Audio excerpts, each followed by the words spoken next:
पदार्थ का ऑक्सीकरण होता है उसे क्या कहते हैं? ऑक्सीकारक कहते हैं। क्या कहते हैं? अवकारक कहते हैं।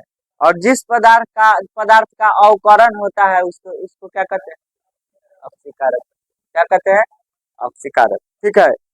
तो देखिए, अगर बात की जाए तो सुनिए, जब कोई पदार्थ ऑक्सीजन प्राप्त करता है, जब कोई पदार्थ ऑक्सीजन प्राप्त करता है तब कहा जाता है कि वह पदार्थ ऑक्सीकृत हुआ। जब कोई पदार्थ ऑक्सीजन प्राप्त करता है तो उसे क्या कहा जाता है? कि ऑक्सीकृत हुआ है, यानी कि इसमें ऑक्सीजन मिला है। ऑक्सीजन क्या हुआ है? मिला हुआ है। ठीक है। और इसके विपरीत जिस पदार्थ से ऑक्सीजन का निष्कासन होता है तब वह कहा जाता है कि वह पदार्थ क्या हुआ है? अवकृत हुआ है। अर्थात जिस पदार्थ का ऑक्सीकरण होता है तब वह अवकारक कहलाता है, और जिस पदार्थ का अवकरण होता है उसे क्या कहते हैं? ऑक्सीकारक कहते हैं। उसे क्या कहते हैं? लिख लिया जाए। ठीक है, लिख लीजिए।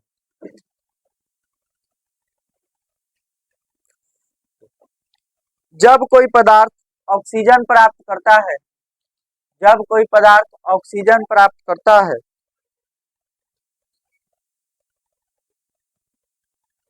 जब कोई पदार्थ ऑक्सीजन प्राप्त करता है, जब कोई पदार्थ ऑक्सीजन प्राप्त करता है,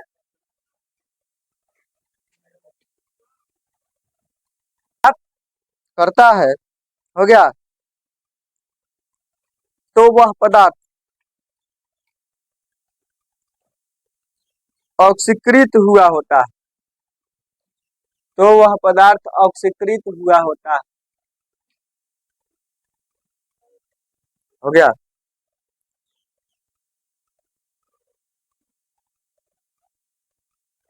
फुल स्टॉप।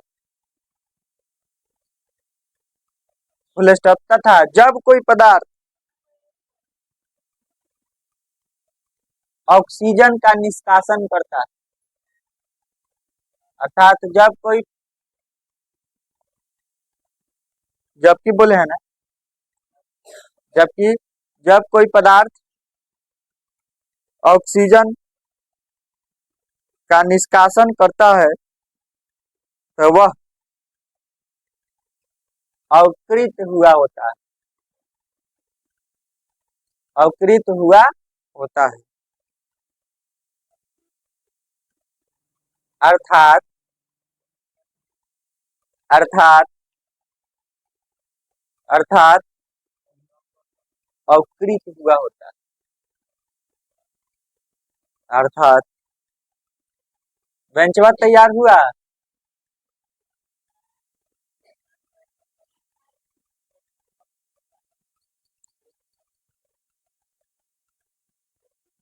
हो गया। क्या बोले? अर्थात। अर्थात हो गया।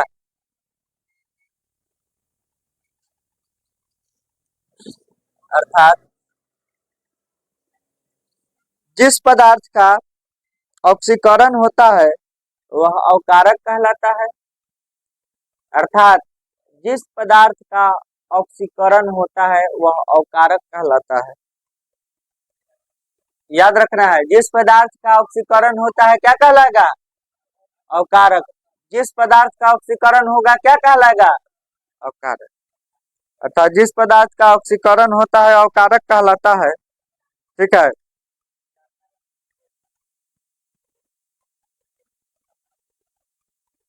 जिस पदार्थ का ऑक्सीकरण होता है अवकारक कहलाता है।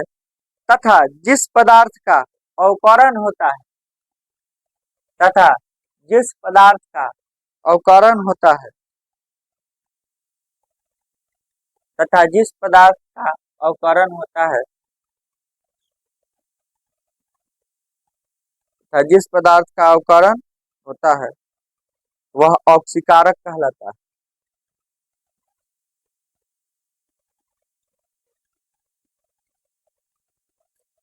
जिस पदार्थ का ऑक्सीकरण होगा अवकारक, जिस पदार्थ का अवकरण होगा ऑक्सीकरण। जिस पदार्थ का अवकरण होता है वह ऑक्सीकारक कहलाता है। O2। ठीक है। 2H2O। ठीक है, उदाहरण लिख लीजिए। किया है, हाइड्रोजन क्या किया है, ऑक्सीजन प्राप्त किया है। ठीक है, और हाइड्रोजन क्या हुआ, अवकारक हुआ। और ऑक्सीजन हाइड्रोजन प्राप्त करके अवकृत हुआ है, तो ऑक्सीजन क्या हो गया, ऑक्सीकारक हो गया। ऑक्सीजन क्या है, ऑक्सीकारक। ठीक है, लिखिए। ऊपर के उदाहरण से यह स्पष्ट है, ऊपर के उदाहरण से यह स्पष्ट है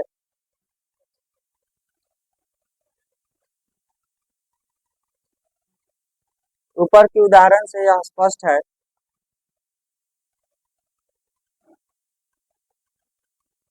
ऊपर के उदाहरण से यह स्पष्ट है ऊपर के उदाहरण से यह स्पष्ट है ऊपर के उदाहरण से यह स्पष्ट है। ठीक है, ऊपर के उदाहरण से यह स्पष्ट है। निशाई है, निशा, दोनों निशाई है। हेलो, कौन बैठी है, उदाहरण से यह स्पष्ट है, हो गया। लिखिए, ऊपर के उदाहरण से यह स्पष्ट है कि हाइड्रोजन हाइड्रोजन ऑक्सीजन प्राप्त कर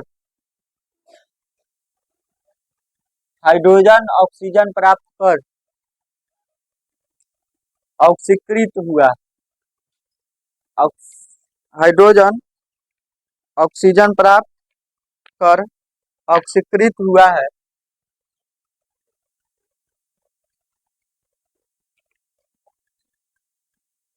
ऑक्सीजन प्राप्त कर, ऊपर के उदाहरण से स्पष्ट है कि हाइड्रोजन ऑक्सीजन प्राप्त कर ऑक्सीकृत हुआ है। ठीक है, जबकि ऑक्सीजन हाइड्रोजन प्राप्त कर जबकि ऑक्सीजन हाइड्रोजन प्राप्त कर जबकि ऑक्सीजन हाइड्रोजन प्राप्त कर अवकृत हुआ है। अवकृत हुआ अवकृत हुआ अवकृत हुआ। दैनिक जीवन में ऑक्सीकरण एवं अवकरण के प्रभाव, हेडिंग डाल लीजिए। जीवन में देखिए, ए बाबू, रोजाना जो है डेली लाइफ में ऑक्सीकरण एवं अवकरण का क्या प्रभाव है, तो लिखिए इनके प्रभाव। चलो है, इनके प्रभाव निम्नलिखित है। इनके प्रभाव निम्नलिखित है। ठीक है, इनके प्रभाव निम्नलिखित है। दैनिक जीवन में ऑक्सीकरण एवं अवकरण का प्रभाव, इनके प्रभाव निम्नलिखित है।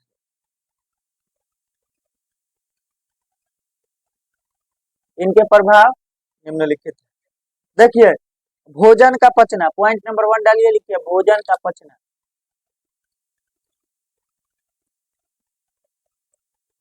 भोजन का पचना, भोजन का पचना,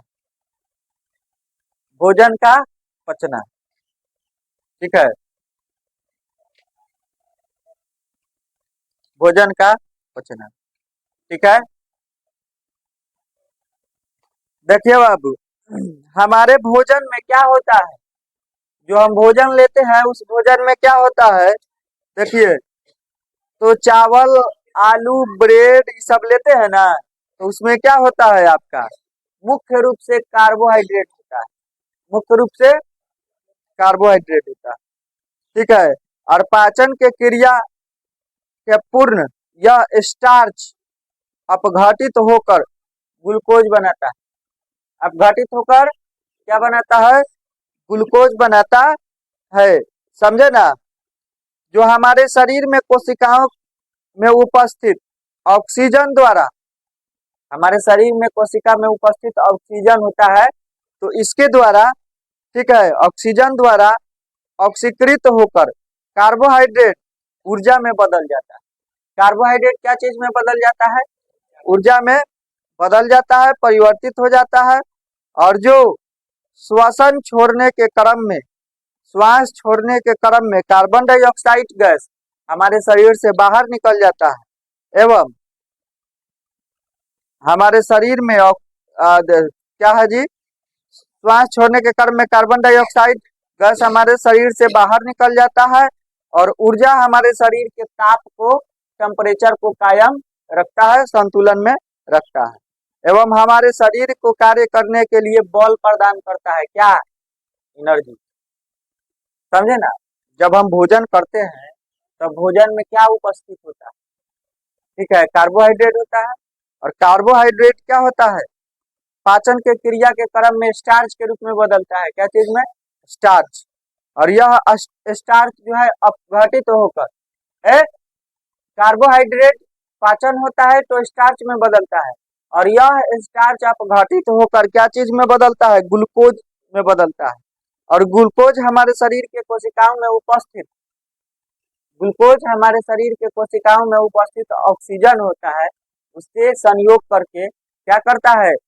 उससे संयोग करके ऊर्जा में बदलता है। क्या चीज में बदलता है? एनर्जी में। ठीक है, और एनर्जी में बदल करके कार्बन डाइऑक्साइड गैस शरीर से बाहर निकल जाता है और ऊर्जा जो होता है, ऊर्जा हमारे शरीर के टेम्परेचर को मेंटेनेंस करने का काम करता है, ताप मेंटेनेंस करता है। क्या करता है? हम जो भी खाते हैं ना, आलू है, ब्रेड है, चावल है, रोटी है, खाते हैं, इस सब में क्या होता है? कार्बोहाइड्रेट होता है। ब्रेड, रोटी सब खाते हैं ना, है, आलू, इस सब में क्या होता है? कार्बोहाइड्रेट होता है। और कार्बोहाइड्रेट प्रतिदिन हमको चाहिए किसी न किसी रूप, तो हम लोग खाते हैं और ये जो है पाचन के क्रिया से क्या बदलता है? स्टार्च में बदलता है। पाचन के क्रिया से क्या चीज में बदलता है? स्टार्च में।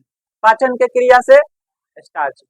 और यह स्टार्च हमारे शरीर में क्या होता है? और शरीर यह स्टार्च जो होता है अपघटित होकर क्या होकर के? अपघटित होकर स्टार्च जो होता है, मूल रूप से रोटी, चावल, आलू ये सब खाते हैं, उससे हमको क्या प्राप्त होता है? कार्बोहाइड्रेट। कार्बोहाइड्रेट स्टार्च में परिवर्तित हो जाता है। ठीक है, क्या चीज में? कार्बोहाइड्रेट रहता है और पाचन के क्रिया होता है, तो पाचन के क्रिया के दौरान क्या होता है? स्टार्च में बदलता है। और स्टार्च जो होता है आपका क्या चीज में बदलता है? अपघटित होता है और अपघटित होकर के ग्लूकोज का निर्माण करता है। क्या चीज का? ग्लूकोज का। और ग्लूकोज हमारे शरीर के कोशिकाओं में उपस्थित ऑक्सीजन से, ठीक है, अभिक्रिया कर क्या बनाता है? एनर्जी बनाता है, ऊर्जा बनाता है।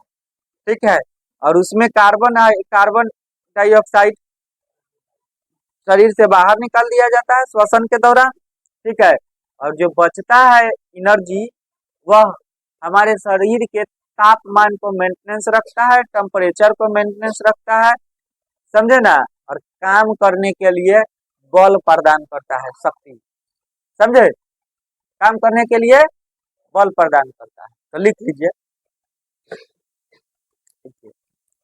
हमारे भोजन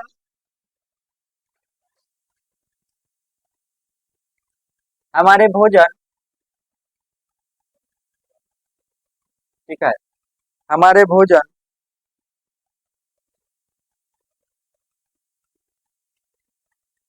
हमारे भोजन हो गया। पोस्ट में डाल लीजिएगा चावल, आलू, ब्रेड इत्यादि। चावल, आलू, ब्रेड इत्यादि, इस तरह से हमारे भोजन। पोस्ट में डाल लेना है चावल,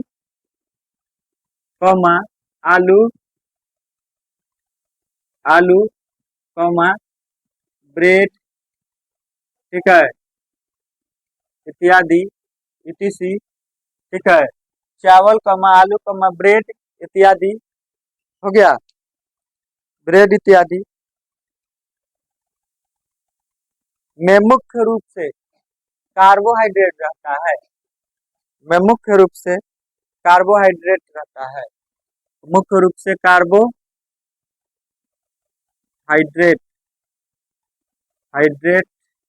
मुख्य रूप से कार्बोहाइड्रेट रहता है। मुख्य रूप से कार्बोहाइड्रेट रहता है। मुख्य रूप से कार्बोहाइड्रेट रहता है। मुख्य रूप से क्या रहता है जी? कार्बोहाइड्रेट रहता है। हो गया।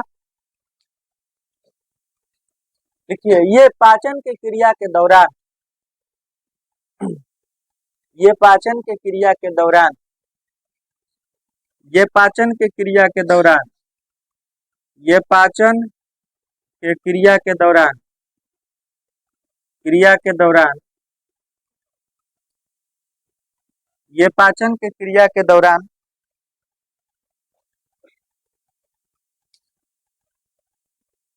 स्टार्च स्टार्च स्टार्च पाचन की क्रिया के दौरान स्टार्च हो गया। स्टार्च में अपघटित होकर स्टार्च में अपघटित होकर स्टार्च में अपघटित होकर अपघटित होकर पाचन की क्रिया के दौरान स्टार्च में अपघटित होकर हो गया ग्लूकोज का निर्माण करते हैं। ग्लूकोज का निर्माण करते, ठीक है, अपघटित होकर ग्लूकोज का निर्माण करते हैं। ग्लूकोज का निर्माण करते हैं, समझे? ग्लूकोज का निर्माण करते हैं। हो गया। जो हमारे शरीर की कोशिकाओं में जो हमारे शरीर की कोशिकाओं में जो हमारे शरीर की कोशिकाओं में जो हमारे शरीर की कोशिकाओं में शरीर की कोशिकाओं में जो हमारे शरीर की कोशिकाओं में, ठीक है, शरीर की कोशिकाओं में शरीर की कोशिकाओं में शरीर की कोशिकाओं में, ठीक है, जो हमारे शरीर की कोशिकाओं में उपस्थित ऑक्सीजन जो हमारे शरीर के कोशिकाओं में उपस्थित ऑक्सीजन जो हमारे शरीर के कोशिकाओं में उपस्थित ऑक्सीजन द्वारा ऑक्सीकृत होकर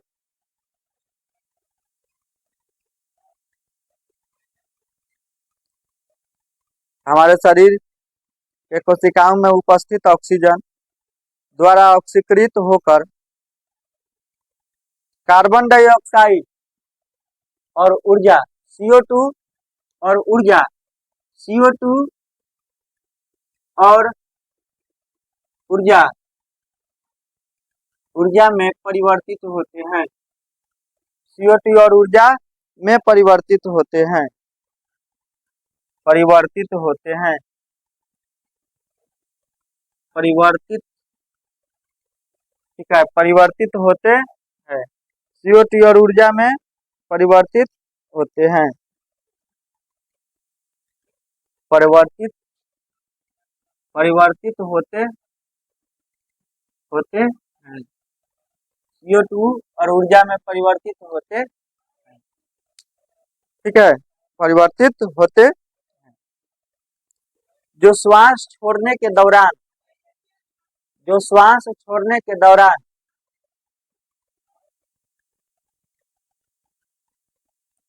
CO2 को जो श्वास छोड़ने के दौरान CO2 को जो श्वास छोड़ने के दौरान CO2 को श्वास छोड़ने के दौरान CO2 को श्वास छोड़ने के दौरान CO2 को शरीर से बाहर निकाल दिया जाता है। श्वास छोड़ने के दौरान CO2 को शरीर से बाहर निकाल दिया जाता है।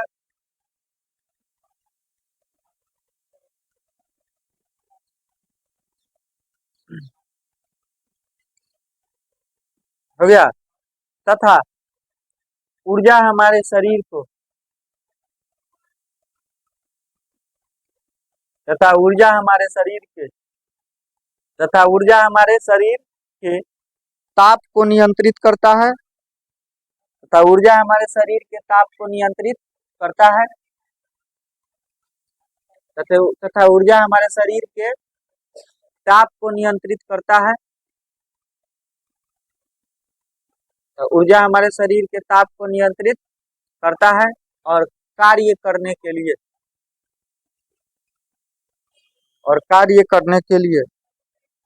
हो गया। और कार्य करने के लिए बल प्रदान करती है।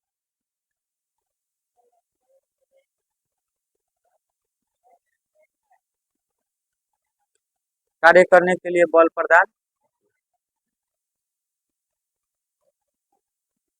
कार्य करने के लिए बल प्रदान हो गया। चलिए, होना भोजन का दुर्गंधित होना। चलो देखो, सुनिए सुनिए बाबू, सुनिए, समाज में बचिए इस सब चीज से। आपसे पूछा जाएगा भोजन क्यों दुर्गंधित होता है। तो जब भोजन को खुली हवा में छोड़ देते हैं, तो क्या इसमें उपस्थित होता है। तब भोजन जो है खुली हवा में छोड़ देते हैं लंबे समय तक, तो इसका स्वाद क्या हो जाता है, अप्रिय हो जाता है। क्या हो जाता है, अप्रिय हो जाता है। क्यों, तब भोजन ऑक्सीजन द्वारा ऑक्सीकृत हो जाते हैं और उसमें गंध आने लगता है। जब भोजन को खुले हवा में छोड़ देते हैं तो यह ऑक्सीकृत होकर दुर्गंधित होने लगते हैं, ठीक है, जिससे उसका स्वाद क्या हो जाता है, अप्रिय होता है। समझे, स्वाद क्या हो जाता है, और उसको हम लोग क्या कहते हैं, बासी भोजन, कि भोजनवा और उड़ा गया कहते हैं। लिखिए, ये सब किसके कारण होता है जी, ऑक्सीकरण और अवकरण के कारण। लिखिए, जाके पढ़िए। आप लोग होशियार हैं, मेरे यहाँ रहिएगा तो होशियार बन जाइएगा। लिखिए लिखिए, हम जानते हैं कि हम जानते हैं कि हम जानते हैं कि